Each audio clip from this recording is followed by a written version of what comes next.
Respected YouTube viewers, the life of holy prophet के हमारे viewers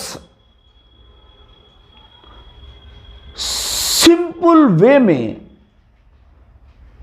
the life of holy prophet के बारे में कि जो लाइफ है और जिस तरह से होली प्रॉफिट ने इस्लाम की प्रीचिंग किया, यह दुनिया की हिस्ट्री में अपना एक अलग मकाम रखती है। जब होली प्रॉफिट ने, रसूलुल्लाह ने जब नबूवत का ऐलान किया और आइडॉल वर्शिपिंग का विरोध किया, उसकी मुखालफत की और एक अल्लाह की बात की, तो उनका बहुत बड़े पैमाने पर विरोध हुआ। लोगों ने मुखालफत की, तरह तरह की अजियतें उनको दी गई, मगर इन सब के बावजूद उन्होंने इस्लाह जारी रखी। जो इस्लाम का मैसेज था उसको उन्होंने लगातार लोगों तक पहुंचाया। कुरैश कबीले के लोगों ने और भी जिन लोगों ने रसूलुल्लाह की मुखालफत किया, उन्होंने इतना जुल्म और सितम किया कि बहुत से लोग जो मुसलमान हुए उन्हें माइग्रेट करना पड़ा और वो एबिसिनिया, जिसका कि किंग नीगस था और जो जस्टिस के लिए जाना जाता था, जो काइंड था, वहां बहुत से लोग मुस्लिम वहां पे माइग्रेट कर चले गए। और जब एबिसिनिया के किंग नीगस ने और वहां के लोगों ने उनसे पूछा कि आखिर क्या बात है, आप लोगों का क्या फेत है, क्यों आप लोगों का इतना विरोध हो रहा है, क्यों इतनी मुखालफत हो रही है। तो जाफर इब्ने अबू तालिब ने जो जवाब दिया, यह बहुत ही तवारीख के पन्नों में बेमिसाल है। Jafar ibn Abu Talib rose and said in answer, O king, we were in a state of ignorance and immorality, worshipping idols, eating carrion, committing all sorts of iniquity. Jafar ibn Abu Talib ने खड़े होकर नीगस से कहा कि O king, ओ बादशाह, हम लोग अज्ञानता और इमोरलिटी की जिंदगी जी रहे थे। एक ऐसी जिंदगी में थे जो कदाचार की थी, इमोरल थी और अज्ञानता में हमारा जीवन था। वर्शिपिंग आइडॉल्स, और हम लोग आइडॉल्स की पूजा करते थे, आइडॉल्स की बुत परस्ती करते थे। We honoured no relative and assisted no neighbours, और हम लोग अपने रिलेटिव्स को इज्जत नहीं देते थे और अपने पड़ोसी का सम्मान नहीं करते थे, उनकी मदद नहीं करते थे।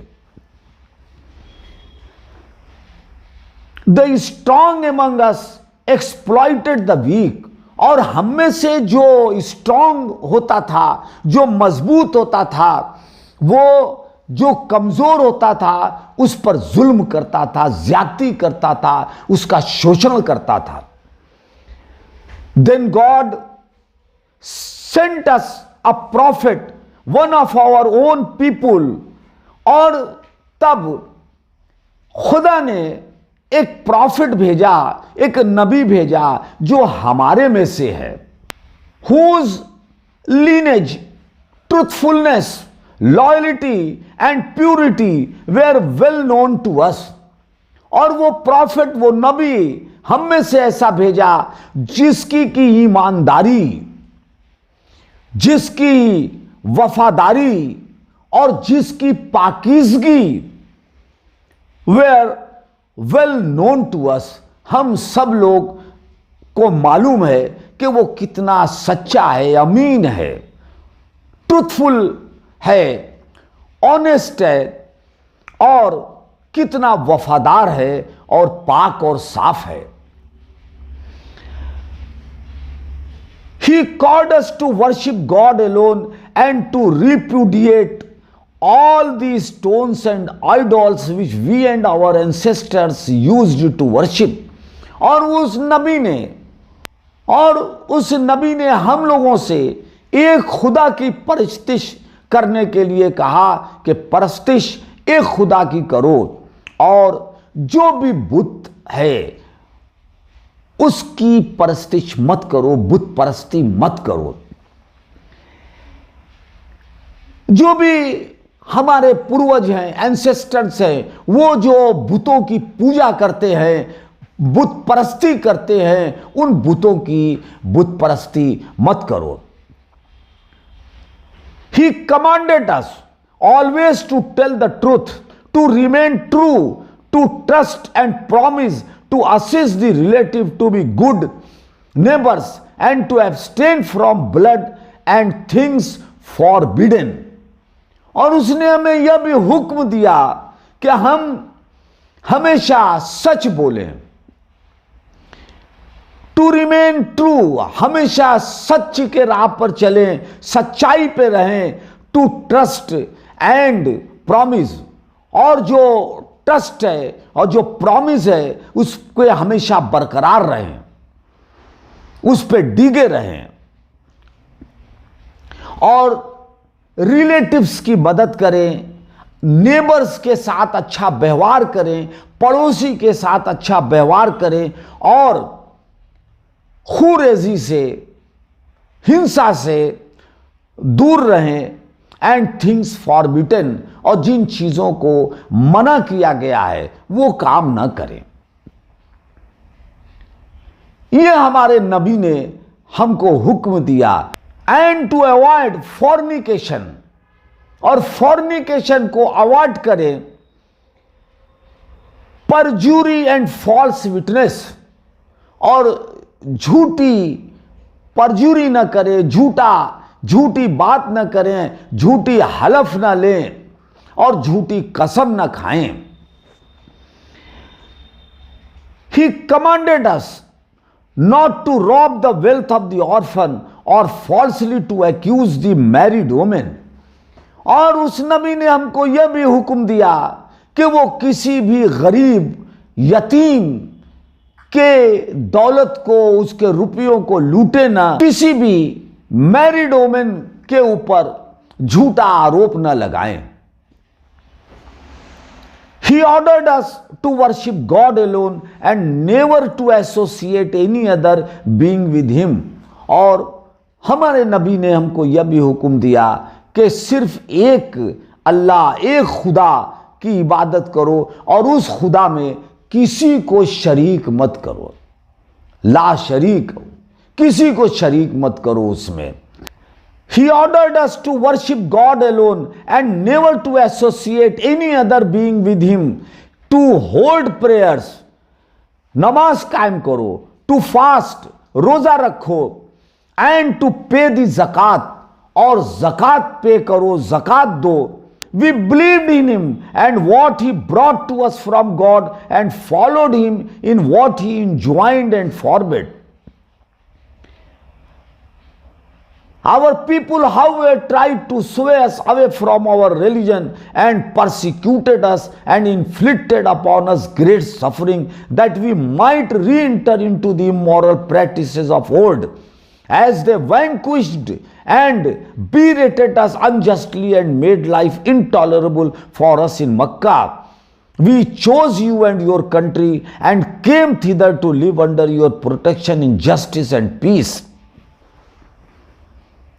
और इसीलिए जो मक्का में जो लोग हैं वो लोग हमारे साथ इतनी जुल्म और ज्यादती करने लगे कि जो वो करते चले आ रहे हैं, जिस तरह से वो बुत परस्ती करते चले आ रहे हैं, उसी तरह उसी रास्ते पर हम चलें।